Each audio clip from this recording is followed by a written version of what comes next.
Olá, tudo bem? Esse é mais um episódio do Entre Livros e Leituras.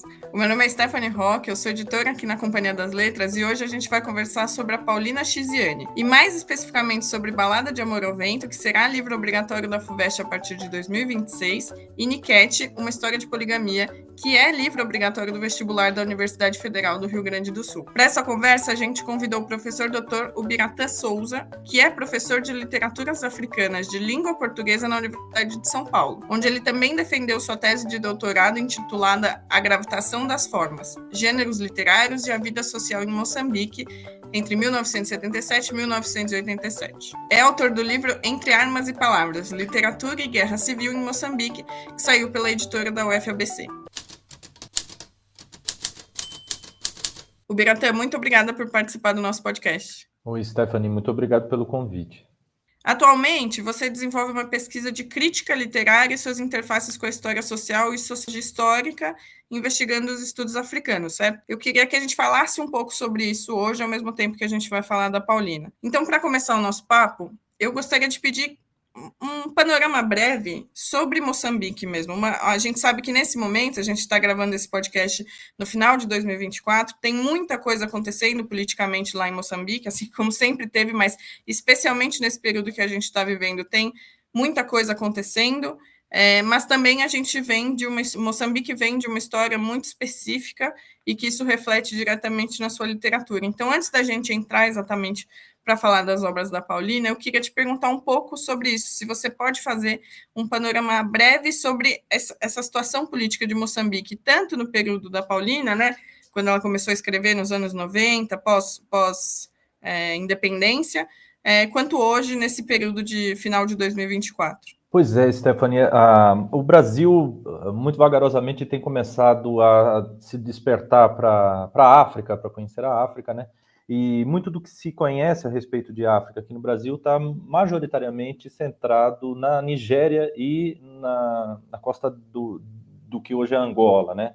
Justamente por causa das relações históricas que o Brasil tem com esses territórios. Moçambique tem ligação com uma outra dinâmica completamente diferente, está na costa índica, né, do continente africano, está ligado muito à história asiática e tem traços culturais que são muito diferentes daqueles que a gente pode encontrar na costa ocidental africana, onde hoje está a Nigéria, e também em Angola.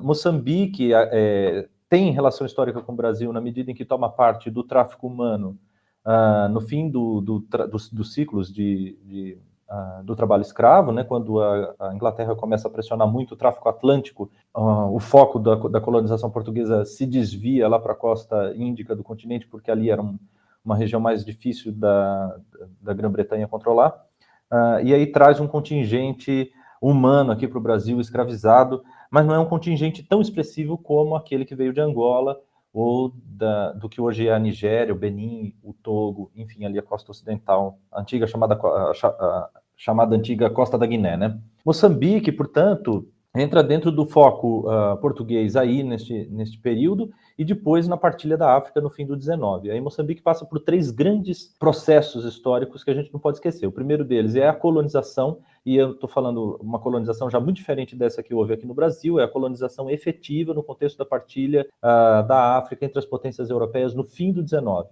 Né? É um processo longo, tem um marco muito específico que é a Conferência de Berlim, que não é o início da partilha da África, ela é um marco da partilha da África, porque consagra o direito da colonização efetiva contra o princípio da colonização histórica. Nesse momento, então, as potências entendem que elas precisam colonizar efetivamente o território, senão perdem umas para as outras esses territórios. E aí Portugal, então, desenvolve um tipo de colonização muito específica do território moçambicano, que é anexando esse território ao desenvolvimento do capital britânico na África Austral, que está concentrado basicamente na exploração de carvão mineral, diamantes e ouro, ali no que hoje é a África do Sul. Então, Moçambique vira ali um repositório de mão de obra para a exploração das minas e, ao mesmo tempo, um caminho de escoamento dessa produção mineira para o oceano. A saída mais rápida da África do Sul para o oceano é do norte da África do Sul, né, o Transvaal, né, para o oceano, é passando por dentro do território moçambicano. Bom, isso é a colonização portuguesa do território moçambicano, ali do sul de Moçambique, que vai mais ou menos de 1890 até, até 1964, começa a guerra anticolonial, né, a guerra pela independência do país, encabeçada pela Frente de Libertação de Moçambique. Essa guerra dura 10 anos, vai de 1964 até 1974, quando ela acaba em decorrência da Revolução dos Cravos, que também é uma decorrência das guerras em África, que não acabavam nunca e estavam destruindo Portugal por dentro.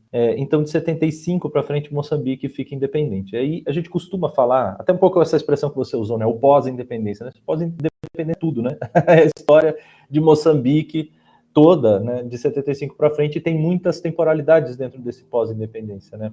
Moçambique se torna independente, então, dentro de um princípio político de esquerda, se aliando aquilo, de algum modo, né, se aliando aquilo que era a política do bloco socialista, soviético e chinês do mundo, naquela altura. Então, o Estado independente moçambicano em 75 é um Estado revolucionário, né, e que visa alcançar o comunismo.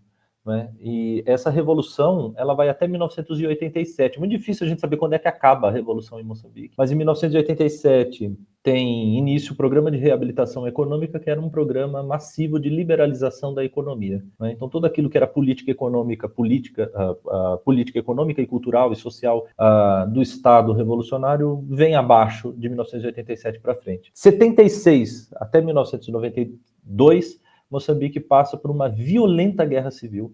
É muito difícil a gente dizer quais são as piores guerras, né? Mensurar guerras é uma coisa meio ingênua, né? Meio estúpida até, mas a guerra de Moçambique foi uma guerra horrorosa, que matou milhões de pessoas, devastou o país quase em sua totalidade, confinou o Estado moçambicano a um espaço muito pequeno dentro da cidade ali de Maputo, onde era possível garantir alguma segurança, mas era uma segurança muito precária, porque havia ataques dentro da cidade. E o início da liberalização da economia marca o fim da revolução e marca também o fim da política de partido único. Nesse momento, o grupo rebelde que fazia a guerra contra o Estado moçambicano, que era a Resistência Nacional Moçambicana, a Renamo, negocia com a Frelimo e os dois se transformam em dois partidos ali que vão disputar eleições que acontecem em 1994, são as primeiras eleições gerais.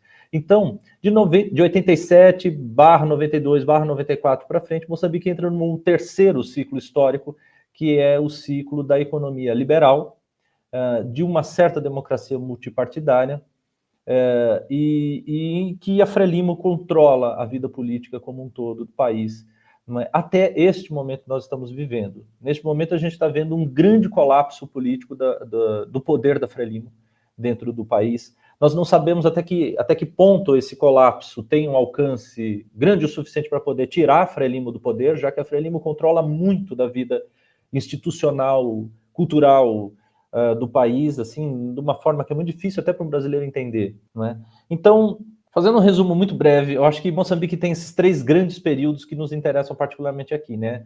A agressão imperialista de 1890 até 1974, um período revolucionário que vai de 75 até 87, 92 ou 94, e depois um início de uma política liberal multipartidária, mas que afinal acaba nunca sendo exatamente multipartidária, porque a Frelimo nunca sai do poder, não é, que vai, portanto, aí então de 94 até o presente, e este momento agora que a gente está vivendo, em que o país está convulsionando e a gente não consegue saber o que é que vai acontecer no futuro. Eu espero que Moçambique saia bem desse processo todo, não é? Não torço pela Frelimo, eu não torço por ninguém, eu só espero que a população consiga construir efetivamente uma democracia participativa, que me parece que é a principal pauta de toda a mobilização atual. Eu compartilho com você essa preocupação, espero que Moçambique se supere isso sem muitos danos, né? A gente até entende que nesse momento já tem bastante dano, mas acho que sem muito mais danos. Mas, de qualquer jeito, é uma coisa interessante pensar, porque Paulina Chiziane foi a primeira mulher a ser publicada em Moçambique, mas justamente isso é uma coisa que a gente fala bastante aqui na editora, né? A primeira mulher moçambicana a publicar um romance, isso em 1990. Mas também, enquanto a gente escuta você falar, faz um pouco sentido, porque é quase como se ela fosse uma autora antiga, sendo que a história, de fato, começou nesse período mais de final de 80, ali nesse período de revolução. Então, mesmo que seja muito recente para a gente, considerando que o Moçambique estava se reconstruindo, se firmando como nação, ela, enquanto primeira mulher a publicar, quase faz sentido na linha do tempo, né? Mas, de qualquer jeito, é justamente o primeiro livro dela, é de 1990, que é justamente esse período conturbado. Então, como você localizaria a Paulina Chiziane, um pouco da história da produção dela nesse período também? Porque começou em 1990 e a gente tem obras que foram publicadas em 2000, enfim, um pouco mais para frente, chega até quase mais recentemente, mas ainda assim ela pegou, sobretudo, esse início bastante da Revolução. Então, eu queria te perguntar um pouco sobre a própria Paulina nesse contexto. Pois é, tem uma coisa que é importante dizer, né? Existe essa imagem de que... São duas coisas diferentes. Primeiro, a primeira mulher a publicar em Moçambique ou a primeira mulher a publicar um romance em Moçambique. A Paulina não é a primeira mulher a publicar em Moçambique. Moçambique tem uma longuíssima tradição de escrita de mulheres. Não é? Aliás, a tradição literária moçambicana, né, a história literária moçambicana, ela é muito densa, muito rica, muito cheia de nomes, e muitas mulheres escrevendo em Moçambique, né? A questão é que a gente não consegue saber exatamente até que ponto essas mulheres que estão escrevendo em Moçambique são moçambicanas ou não, porque a gente tem um Estado colonial implantado lá, mas a gente tem, sei lá, um grupo de mulheres escrevendo na década de 50 em Moçambique, que é um grupo organizado, né? Irene Gil, Anunciação Prudente, tudo, elas levavam por nome o grupo.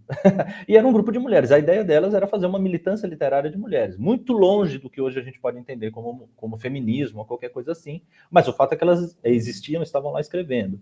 Né? E depois a gente tem outros nomes que são muito importantes, né? Noêmia de Souza, etc.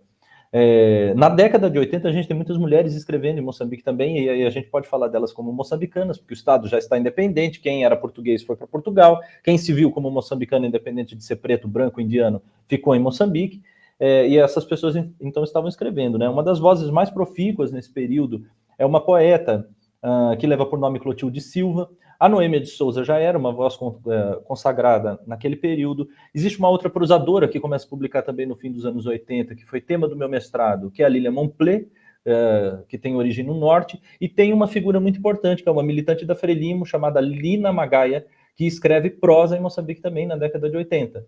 Não é? E a Paulina surge em 90. Né? Então, veja bem, década de 80, Moçambique está no auge da Revolução e no mais profundo poço da Guerra Civil. Não é? Existe uma carência imensa de qualquer tipo de condição de vida básica, não tem alimento, não tem comida para as pessoas comerem, é uma miséria completa, de modo que não tem papel para as pessoas publicarem. Né? Então tem ali o miolo dos anos 80, entre 84 e 87, Moçambique quase não publica nada, não tem publicação no país, porque o país está devastado, não tem papel para publicar, e mesmo que tenha, ninguém vai ter dinheiro para comprar, enfim, tudo destruído pela guerra. De 87 para frente, a economia se liberaliza, a revolução vai morrendo aos poucos e entra dinheiro do capital internacional, Fundo Monetário Internacional, Banco Mundial, etc., dentro do país, começa a ter papel, começa a ter mais condições de publicação. Isso cria um boom editorial em Moçambique em 87, de 87 para frente. Muitas vozes de gente que já tinha escrito obras e as obras estavam na gaveta aparecem em Moçambique, né? E aí que a gente vê surgirem nomes como Miyakoto, enfim, Marcelo Panguana, toda uma geração de escritores, entre eles a própria Paulina, que publica o seu romance ali em 90. E é muito curioso, porque 90, como você está dizendo aqui para o brasileiro, parece uma coisa muito recente, mas em Moçambique não é. Não é? A Paulina é uma pessoa que viveu no tempo colonial, viu a independência acontecer e publicou lá em 90. Ela é da velha geração, ela é chamada Cota, como se diz em Moçambique, ela é uma anciã, né? Ela tem um respeito, né? Todo mundo começou a publicar ali no fim dos anos 80, são pessoas muito reverenciadas hoje em dia. Porque a geração novíssima da literatura moçambicana hoje em dia está com 30 anos. Estava nascendo junto do Balada de Amor ao Vento, em 1990. Eu respondi a sua pergunta?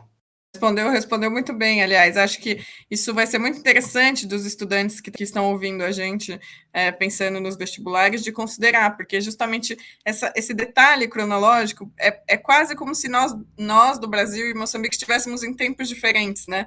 Então é um pouco diferente entender o momento da Paulina para um momento de um autor brasileiro dos anos 90. Então é muito interessante que você tenha feito esse panorama inicial. E agora pensando, na verdade eu ia te fazer uma outra pergunta, mas enquanto você falava, eu fiquei um pouco curiosa, então vou sair do script para fazer essa pergunta. Dentre esses outros nomes que você citou, inclusive homens, mas enfim, entre esses outros autores e autoras que você citou de Moçambique, por que você diria que Paulina pode ter viajado tão bem para o Brasil e ter criado quase essa tradição de leitores que agora também está na FUVEST, enfim, ela que que está sendo muito bem lida e muito bem recebida no Brasil, já há alguns anos, claro, com uma edição anterior do Niket, mas agora também. Então, o que você acha que teria também na obra da Paulina que viaja bem para o Brasil? Eu acho, assim, é muito difícil a gente medir a popularidade, né? Sobretudo cientificamente, a gente precisa de índice de popularidade, então é meio leviano ficar falando, mas eu vou ser um pouco leviano. Quando eu comecei a estudar literaturas africanas, há algum tempo atrás, o Mia Couto era aquele nome mais popular, né? E o Mia Couto, ele desempenha um papel muito fundamental, que ele constrói um tipo de tradução intercultural de Moçambique para o mundo, né? As obras do Mia Couto sempre têm um elemento muito endógeno, e um elemento de transição para o exterior, um branco, geralmente uma personagem branca que tenta entender aquele universo e que, ao tentar entender, acaba traduzindo aquele universo para a malha da narrativa. Então, claro, o exterior olha para aquilo e as pessoas leem aquilo avidamente, porque são universos muito, muito diferentes dos nossos aqui no Brasil ou de quaisquer outros lugares do mundo. De uns anos para cá, eu acho que essa grande popularidade do Mia Couto, ela tem sido substituída pela popularidade da Paulina Chiziane. E eu acho que isso vem a calhar com um ambiente cultural e político brasileiro de reivindicação de um olhar para a mulher no mundo, não é? Como ser mulher, estar mulher no mundo, etc. Como se constrói socialmente uma mulher no mundo, né? E a obra da Paulina, ela cai como uma luva nisso. Muito mais do que isso, ela é uma violenta provocação, eu diria, muito avant-la-lettre de toda essa tendência que está acontecendo hoje no Brasil, de 2014 para frente, né? Ela estava lá em Moçambique fazendo o projeto dela, inclusive de uma forma até bastante isolada. Isso é importante que se diga. Ela tem poucos ecos ali na altura em que ela começa a publicar, né? Mas o fato é que isso, né, que foi talvez uma mensagem na garrafa, né, ela foi muito questionada, né, no momento em que ela publicou naquela altura, porque as pessoas falavam, acho que coisa esquisita, do que ela está falando, né? Tá tudo bem, né? Essa situação em que as mulheres vivem é assim, sempre foi assim, será sempre assim, do que ela está falando, né? Qual é o problema, né? Exatamente, as pessoas não é... Ela própria fala desse tipo de recepção até hostil à obra dela, né? Mas o fato é que isso vem a calhar com essa tendência, né, do pensamento contemporâneo, né, de olhar para as condições da mulher, sobretudo de uma ótica da mulher para si, né? E a obra da Paulina, eu acho que tá muito empenhada nesse sentido. Muito bem levantado, aliás, porque justamente nos dois que a gente vai discutir aqui hoje, tanto Balada de Amor ao Vento quanto Niket, tem essa protagonista feminina que é muitíssimo forte, muito fora da curva nos dois casos. Então, assim, eu gostaria de pedir para você contar um pouco sobre os dois livros, ainda tendo em vista que eles foram selecionados para o vestibular. Então, a FUVEST, com a decisão de autoras mulheres, apenas autoras mulheres a partir de 2026, selecionou Balada de Amor ao Vento para 2026, 27 e 28, e a Universidade Federal do Rio Grande do Sul, assim como outros vestibulares em outros momentos, selecionaram o Niket, que também é bastante... eu gosto de pensar que talvez o Niket seja uma história mais madura da personagem do Balada de Amor ao Vento, mas, enfim, uma impressão pessoal, que eu gostaria de ouvir você. Pois é, essas personagens de Balada de Amor ao Vento e de Niket são muito diferentes entre si. Mas vamos olhar primeiro para a Balada de Amor ao Vento, né? O que é que está acontecendo efetivamente em Balada de Amor ao Vento? É uma senhora que se considera velha, que mora na Mafalala, que é um bairro ali na periferia de Maputo, uma periferia meio central, numa estrutura muito parecida com aquilo que é a favela aqui no Brasil. Ela mora dentro daquele lugar que ela considera completamente abjeto, ela tem nojo do cheiro daquele lugar em que ela vive, e ela tem uma indagação. Né? Qual é a indagação? O que foi que aconteceu com a vida dela? Né? Se ela foi vítima de um feitiço, se ela errou, o que foi que aconteceu? E nessa indagação, ela reconstrói todo o passado dela. Né? Ela sente diametralmente oposto a essa abjeção, né, que ela tem pela Mafalala, esse nojo que ela tem da Mafalala, ela tem uma visão absolutamente idílica da natureza do lugar onde ela vem, não é? Que é uma cidade à beira do rio Save. Então, quando ela começa a investigar esse passado dela para saber o que foi que aconteceu consigo própria, ela tem como interlocutora dela toda a natureza do lugar de onde ela vem, uma cidadezinha de Mambone, no norte ali da província de Inhambane, próximo ao rio Save. Não é? Então, com essa natureza exuberante, daquele território onde ela vem, ela começa a falar com essa natureza, e falando com essa natureza, ela começa a remontar a história da vida dela. Aí ela vai lá no passado mais remoto dela e ela reconstrói o passado dela na Vila de Mambone de uma forma muito curiosa, porque quando ela olha para aquele lugar, ela vê um ambiente cultural praticamente imune à agressão colonial. Né? As pessoas parecem que vivem ali em Mambone do mesmo modo que viviam há 200 anos atrás. E a colonização, ela não surge naquele espaço, ela só surge com a presença da missão, né? Que recruta pessoas para estudarem com os padres e depois irem para o seminário. Né? Bom, ela se apaixona por uma pessoa dentro de um ritual específico lá, que é o muando. Aí ela se autodenomina Sarnau, né? E a Sarnau, então, se apaixona pelo muando, tenta ficar com ele, acaba tendo uma relação informal com o muando, né? Engravida dele e o muando a abandona. E daí a vida dela entra dentro de um vértice. Eu posso fazer spoiler, contar o enredo? Por favor, pode, fica à vontade. Sim. Aí a vida dela entra dentro de um vértice completamente doido, porque ela acaba sendo escolhida para casar com o líder ali da aldeia onde ela vive, o Inguila, e se transforma na primeira dama de um homem muito poderoso, a maior autoridade que tem ali dentro. E isso é muito curioso, isso é um desvio histórico. Porque nessa altura, sei lá, década de 50, 60, já não existiam mais essas autoridades, ou essas autoridades elas existiam muito à socapa do poder colonial. Quem mandava mesmo era a figura do branco, do administrador, do proprietário de terras, branco europeu que estava ali. Essas autoridades elas eram cooptadas pelo poder colonial ou eram destruídas.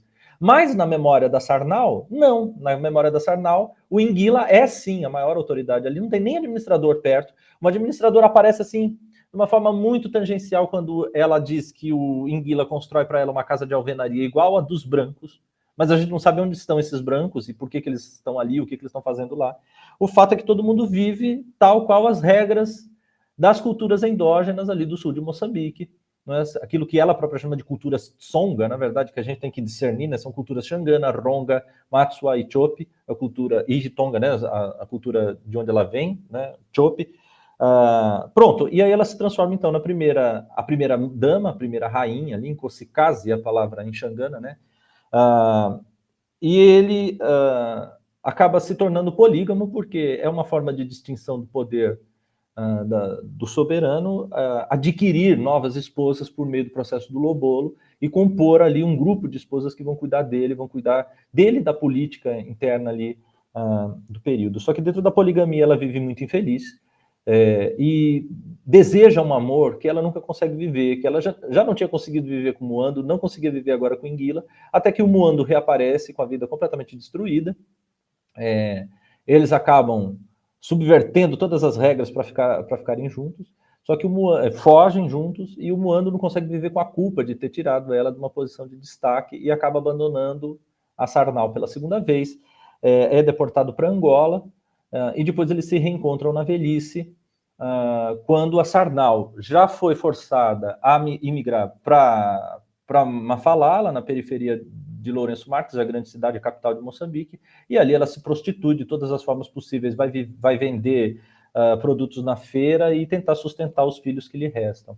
Né? E é dessa perspectiva, portanto, do fim da vida que ela fica tentando entender o que foi que aconteceu com ela. E essa história dela do passado, essa história idílica da Vila de Mambone, uma história trágica, porque ela parece que nunca é efetivamente amada, ela nunca consegue saciar aquele desejo de amor que ela tem. Portanto, é uma história muito mais de lamento, né?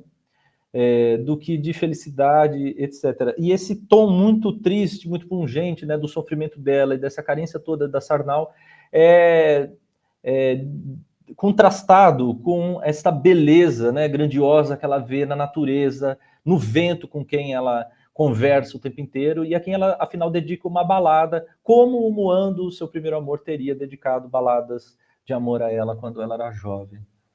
E é muito interessante esse aspecto da natureza, né? Porque isso está muito na linguagem. Eu nunca vou esquecer o trecho em que ela descreve quando eles dormem juntos pela primeira vez, que é quando ela é engravida, e o modo como ela vai explicar o que é o sexo é totalmente pautado a partir do que acontece em volta na natureza, ou outros elementos da natureza. Então, isso é muito presente na forma também. Mas no Niket, o que eu digo de pensá-los em paralelo, porque me parece que ela conta uma história muito semelhante, com uma visão, com uma nova. Quase poderia ser a mesma personagem, mas com um novo momento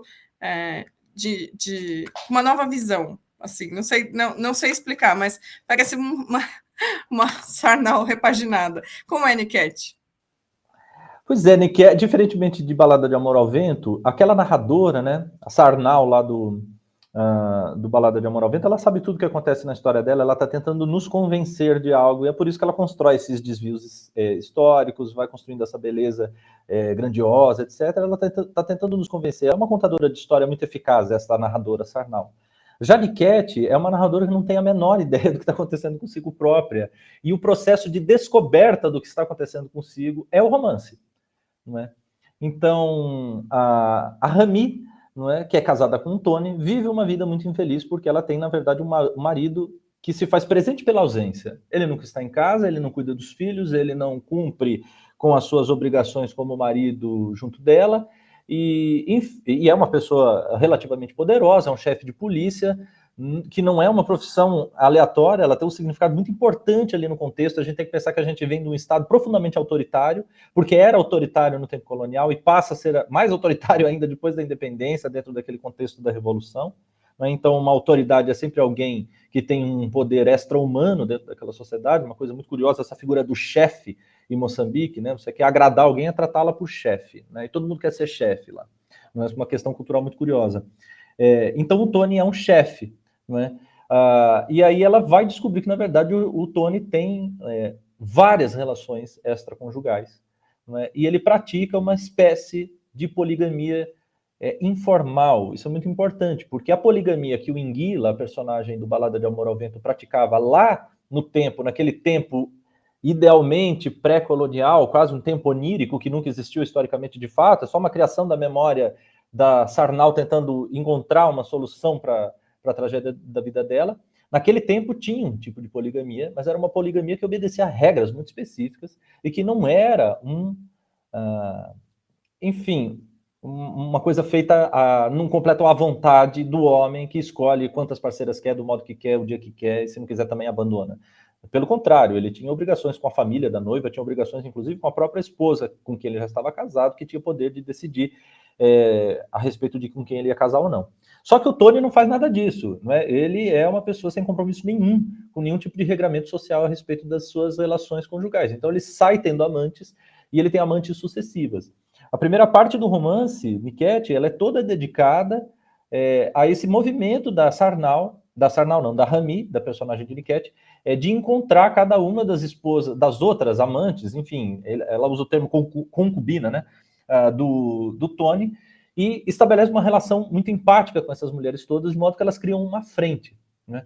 A história tem uma virada muito radical no momento em que elas convocam a família do Tony, certo? Invocam, portanto, aquele direito consuetudinário, né, esse direito endógeno, de construir uma poligamia do modo como ela deveria ter sido lá no passado, não é?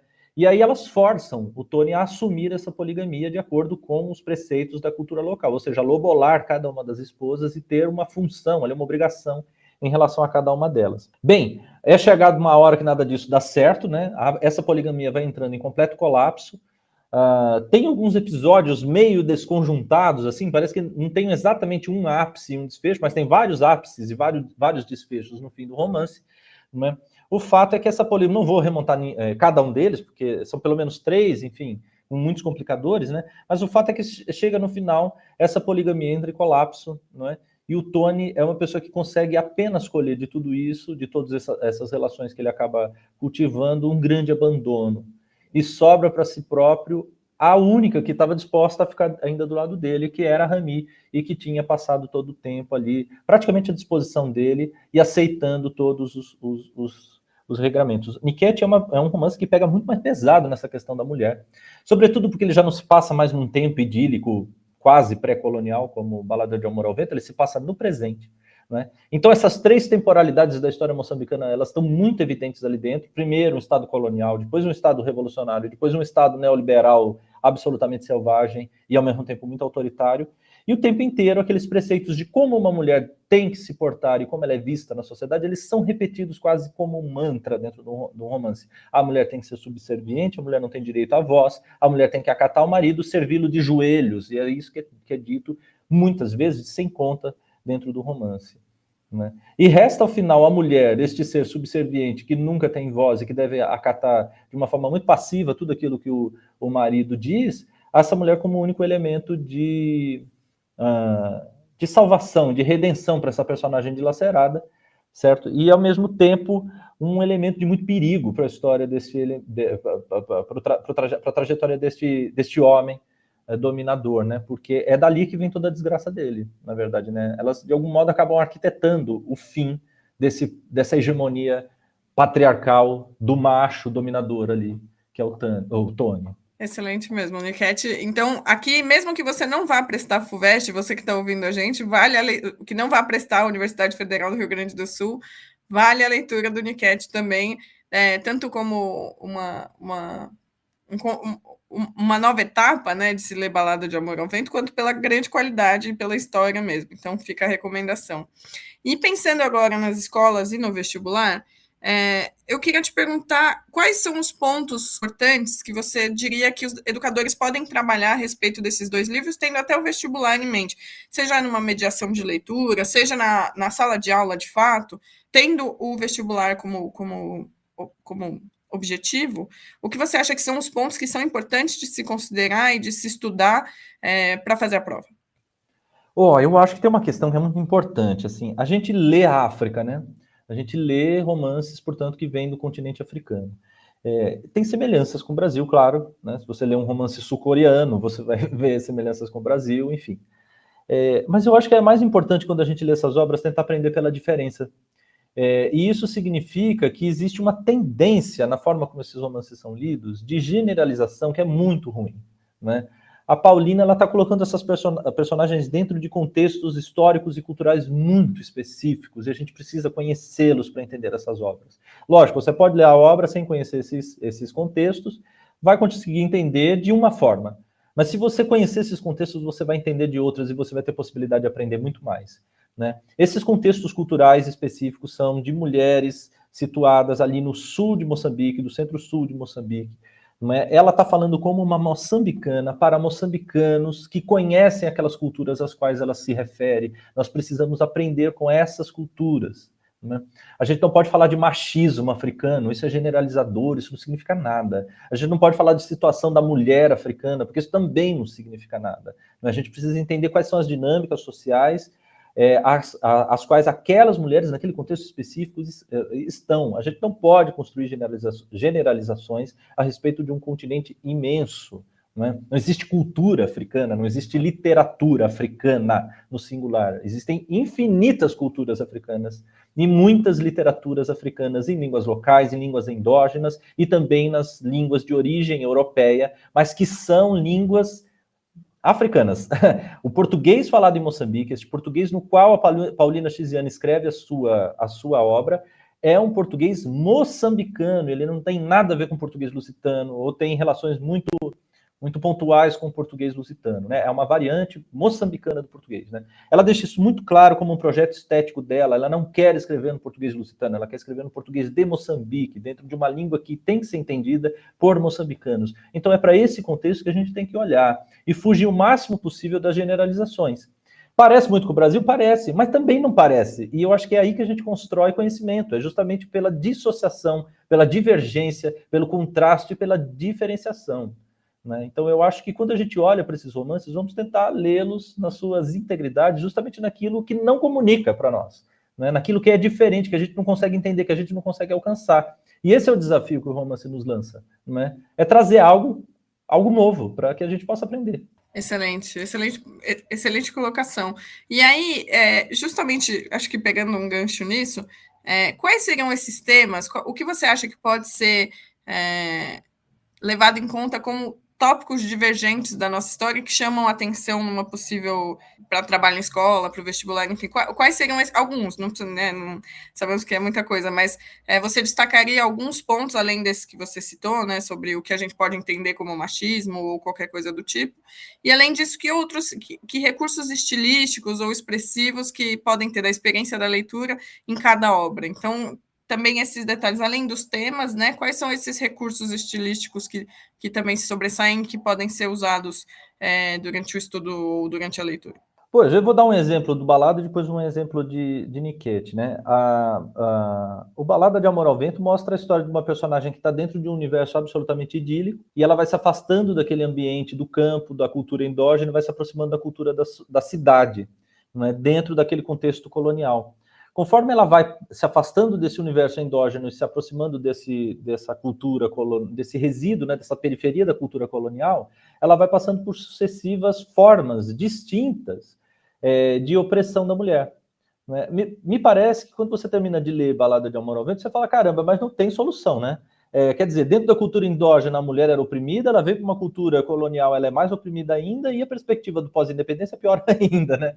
Então, quer dizer, e é muito difícil para nós, brasileiros, né, que estamos dentro de dinâmicas históricas que são muito lentas e muito longas, né? Quer dizer, o Brasil ficou 20 anos dentro de uma ditadura, depois saiu dessa ditadura, entrou dentro de uma democracia que foi, de algum modo, inaugurada em 88 com a Constituição, que é a mesma Constituição que está em vigor até hoje, e o Estado funciona da mesma forma de 88 para cá.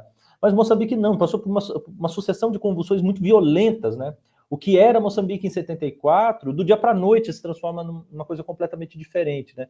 E o que era a República Popular de Moçambique, o Estado revolucionário, de 87 para 94 se transforma em outra coisa completamente diferente, né? Então, a mulher é sempre oprimida nesses contextos todos, né? Então, a gente precisa aprender com essa diferença, né? Ali tem uma sucessão de convulsões sociais históricas, né? E ela vai passando ali por uma polimorfia, vamos dizer assim, né? De opressões distintas, que nós precisamos olhar a cada caso, né? Um outro exemplo de Niket, né? Niket, cada amante do Tony, que depois se transforma na esposa lobolada dentro daquela estrutura poligâmica, ela é de uma cultura diferente, né?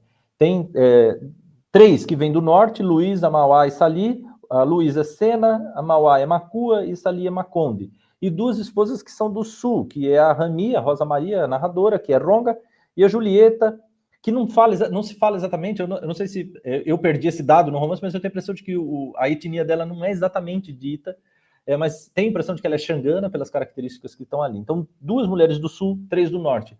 A forma como elas se relacionam com Tony é radicalmente diferente uma das outras, né? E talvez para um brasileiro isso faça muita diferença, porque a gente tem, sei lá, uma forma de existir no mundo na Bahia, que é diferente da forma de existir no mundo aqui em São Paulo, de onde eu falo, por exemplo, que é diferente da forma como no Rio Grande do Sul as pessoas vivem. Tudo bem, mas temos ali uma amálgama cultural que é ser brasileiro, que é falar a língua portuguesa brasileira nas suas variantes, mas é a língua portuguesa. Agora, em Moçambique, não, né? A gente tem pelo menos 22 povos muito diferentes que falam línguas radicalmente diferentes e que isso fica muito claro em Niket, né? A forma como as pessoas veem o mundo, a forma como as pessoas entendem os próprios corpos é diferente, né? E essa diferenciação, esse relevo, ele está posto a nu ali dentro do Niket de uma forma muito, muito enfática, né? Então, eu acho que esses são 2 exemplos de diferenças com as quais a gente precisa aprender, né? O brasileiro precisa relativizar o olhar para conseguir olhar para aquilo. Ou a brasileira, né? Melhor dizendo, né? Depois, questões estéticas que eu acho que são muito bacanas ali para as pessoas prestarem atenção. Primeiro, essa narradora do Balada de Amor ao Vento, ela é uma narradora muito interessante, porque ela é uma narradora mentirosa, que está tentando nos convencer de alguma coisa o tempo inteiro. Ela tem um processo de argumentação a respeito do próprio passado, que é muito interessante. Então, a gente precisa desconfiar daquela narradora o tempo inteiro, né? E não acreditar nela. É um perigo muito grande a gente acreditar naquela narradora, né? Não estou dizendo assim que a gente vai suspeitar dela porque ela fez alguma coisa errada. Não estou querendo julgá-la. Estou querendo entender a construção dela como uma construção discursiva. Ela está querendo nos convencer de algo, aquela visão dela do passado. É como se a gente estivesse dentro de um consultório de psicanálise, tentando entender por que ela está falando aquilo naquele momento, o que ela está tentando significar com aquilo, que significado ela está tentando construir com aquela forma de narrar que ela tá construindo ali naquele momento. Bom, e isso faz a gente entender por que a natureza é tão perfeita, por que a natureza é tão idílica naquele momento, por que aquele passado colonial era tão bom, como as pessoas conseguiam viver dentro das suas culturas sem agressão colonial naquele período, e por que a Mafalala é tão nojenta, horrorosa, cheira a urina, etc., como ela está tentando nos convencer ali o tempo inteiro, né? Usaria o Roberto Schwartz como uma paráfrase agora, né? Ele tem aquele livro que tem um nome maravilhoso, né? A Sereia e o Desconfiado. O crítico literário, né? O leitor literário olhando para a literatura tem que olhar para a literatura como o canto da sereia, a gente tem que desconfiar dela, né? Já, eu acho que esse processo de Niket, já esse processo de descoberta, né, da Rami, tentar entender o que está acontecendo com o próprio destino, que é a grande diferença entre os dois romances, né? Eu acho que esse processo de descoberta é um processo que ela compartilha de uma forma muito generosa com o leitor. Tudo que ela descobre, ela está colocando ali para a gente, né? Cada sobressalto que a Rami tem, né, cada choque que ela tem de ter uma nova descoberta, o leitor acaba tendo junto, porque existe uma suspensão de sentido, né? Um mistério que ela vai perseguindo durante toda a narrativa, que vai se dissolvendo aos poucos, né? E isso acontece de uma forma muito habilidosa. A Paulina é uma escritora de romance, ela não sequer romancista, né? Ela se diz contadora de história. Pois bem, ela é uma contadora de história de mão cheia, assim, ela tem total domínio do que ela está fazendo ali, né? Mesmo quando ela tem oscilações e zigue-zagues dentro da narrativa, e trechos que você fala, bom, isso aqui não tem muita utilidade, mas constrói uma utilidade do ponto de vista da verossimilhança, né? É uma narradora, contadora de histórias mesmo, nos contando da forma como lhe convém ali. E isso com muita naturalidade. Excelente, baita aula. Acho que a gente conseguiu cobrir algumas das ideias que podem aparecer, quer dizer, o Biratã realmente foi uma aula incrível e espero que todo mundo que esteja ouvindo tenha tirado bastante proveito, sem dúvida tirou, aliás, porque realmente é uma percepção muito interessante e tem informações, como o Biratã disse, de história que são incontornáveis, pensando nos dois romances. Então, acho que isso também é uma dica para quem for participar dos vestibulares, isso sempre, né? Mas é sempre bom reforçar, ter uma estudada no contexto histórico da Paulina, de Moçambique, e vai ser muito interessante. Então, eu queria agradecer o Biratã por ter participado desse bate-papo, ter dado essa aula para a gente, foi muito boa. Acho que é isso. O Biratã, alguma coisa para encerrar? Algum recadinho? Eu só espero que as pessoas aproveitem isso para tentar estudar e espero que ajude as pessoas a passarem no vestibular, essa ferramenta de exclusão terrível. E só lamento a gente não poder ficar aqui muito tempo ainda falando a respeito de Paulina, que é uma escritora que é um oceano.